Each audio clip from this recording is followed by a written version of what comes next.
તો ધન્ય બની ગયો મારા તેની મુલાકાત તમારી વડોદરા થઈ હતી, તમારી શિબિરનો, અને મને ખરેખર તમારું જે જ્ઞાન છે એની અસર મને ખૂબ ખૂબ થઈ ગઈ છે. શું અસર થઈ એમ પૂછે? હા, શું અસર તમે અસર રમેશ એ છે કે આપણા પેટની અંદર ગરબડ હોય તો જુલાબ લેવાય નહીં, મોતેડા ખલાસ થયું. પણ એનીમાં જો ને તો એ ફક્ત મોટા મોતેડામાં એનું કામકાજ ચાલે. બરાબર. એટલે મોતેડા નરમ પડતા નથી. અને હંમેશા 15 દાડે 2 દાડે તમારા પેટમાં ગરબડ હોય તો એનીમાં લેવો. તમે લો છો? તમે હું અહીં તારા તો આવ્યો છું, તારનો મારે એનીમાં લેવો પડતો નથી. બરાબર. પણ શુંભાઈના તો હતો, તારે હું એનીમાં 3 દાડે લેવો પડતો હતો. બરાબર. પણ તબિયત કેવી રહે તમારી? સારી?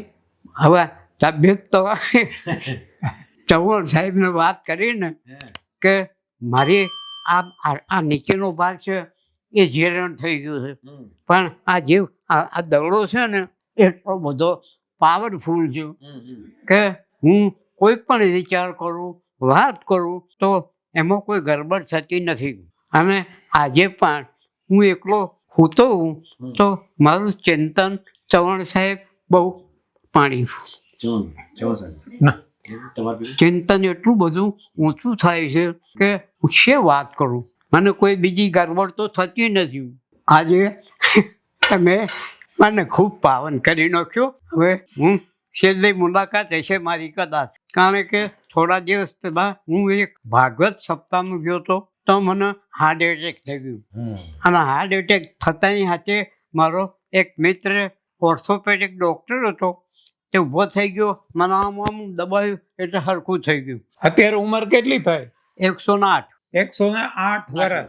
देखो ये दादा अहमदाबाद में रहते हैं, उनके 4 पुत्र है ना, 6 पुत्र है. देखो 6, हाँ, इसमें से सबसे छोटा मैं. हाँ, ये सबसे छोटे हैं. उनके घर हम आए हैं और यहाँ 2 भाई रहते हैं. एक भाई इंजीनियर है बड़ौदा में, सबसे बड़े, और एक भाई डॉक्टर है, आयुर्वेदिक डॉक्टर.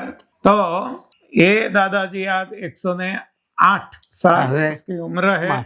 और देखो થોડી વાત કરું કે મારો જન્મ તો 1917 થઈ ગયો, પણ હું જ્યારે જન્મ્યો અને મારા બાપાએ મને જુદું આપ્યું, એટલે મારી પાસે ફક્ત 2.5 વીઘા જમીન હતી અને રહેવા ઘર હતું નહીં.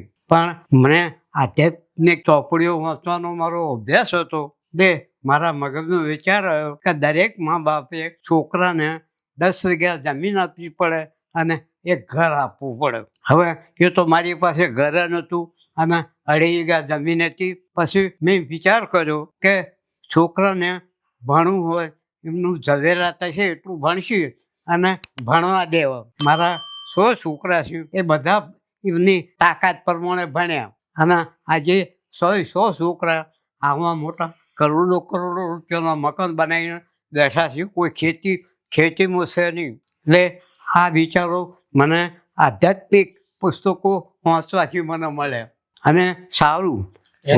એનીમાં કેટલા વર્ષથી લેતા હતા? એનીમાં કેટલા વર્ષથી લેતા હતા? એનીમાં કેટલા વર્ષથી ચાલુ કર્યું? એનીમાં તો કેટલા વર્ષ થઈ ગયા? ચૌહાણ સાહેબ મળ્યા ને તારથી. અંદાજે કેટલા વર્ષ થયા છે ચૌહાણ સાહેબ ને મળ્યા? કેટલા ટાઈમ થયો છે? આશરે કેટલા વર્ષ થયા છે કને? તમને ચૌહાણ સાહેબ કેટલા વર્ષ પહેલા મળ્યા છે? એ વડોદરા. એટલે તમને કહું આશરે મને એ ખબર નથી, પણ વડોદરા શિબિર કરી હતી 10 વર્ષ જેવું. અને હીરાભાઈ અને મારા બાજુમાં પેલા ભાઈ છે લોકો એનીમાંથી પીવાની જરૂર નથી. એનીમાં એ અક્ષર ઇલાજ છે એમ. સંજીવની સાહેબ જે કહે છે ને એ સંજીવની પાત્ર જ છે એનીમાં એમ. એની કોઈ આડઅસરો નથી. એનીમાં તો જોરદાર વસ્તુ છે. આ તો આપણા એલોપેથિક વાળા ચકડા વ્યાલ કે એનીમાં રહીએ તો અંદર બીજો રોગ પહેરી જાય. આવા બુદ્ધના બારદણ છું. સાચી વાત કહું ના, છું. સાચી વાત, સાચી વાત છે. देखो दादा क्या कहना चाहते हैं जो गुजराती नहीं जानते उनके लिए कि एनिमा जो है वो सबसे बढ़िया चीज है। ये तो जो कोई पढ़े लिखे लोग हैं जो दादा के अपने शब्दों में वो बुद्धि के बारदान है, बुद्धू के सरदार है कि जो एनिमा के लिए मना करते हैं। वो अपना खुद का अनुभव है कई सालों से, करीब कम से कम 10 साल से, और वो एनिमा के बारे में ही सभी को बताते हैं कि ये ही सही है, सही और स्वस्थ रहना है तो। દરેક માણસે પોતાના ઘરમાં એનિમાનું ડબલું રાખવું જોઈએ અને જેના ઘરમાં એનિમાનું ડબલું છે એના તો ડૉક્ટર આવશે નહીં. देखो कितने वो कहते हैं कि जिसके घर में वो एनिमा पोट होगा, संजीवनी पात्र होगा, वहाँ डॉक्टर नहीं आएंगे, जरूरत ही नहीं पड़ेगी। રામબાણ ઈલાજ છે એનો. ઠીક છે. બસ દાદા, સરસ. ખૂબ ખૂબ ધન્યવાદ તમારો.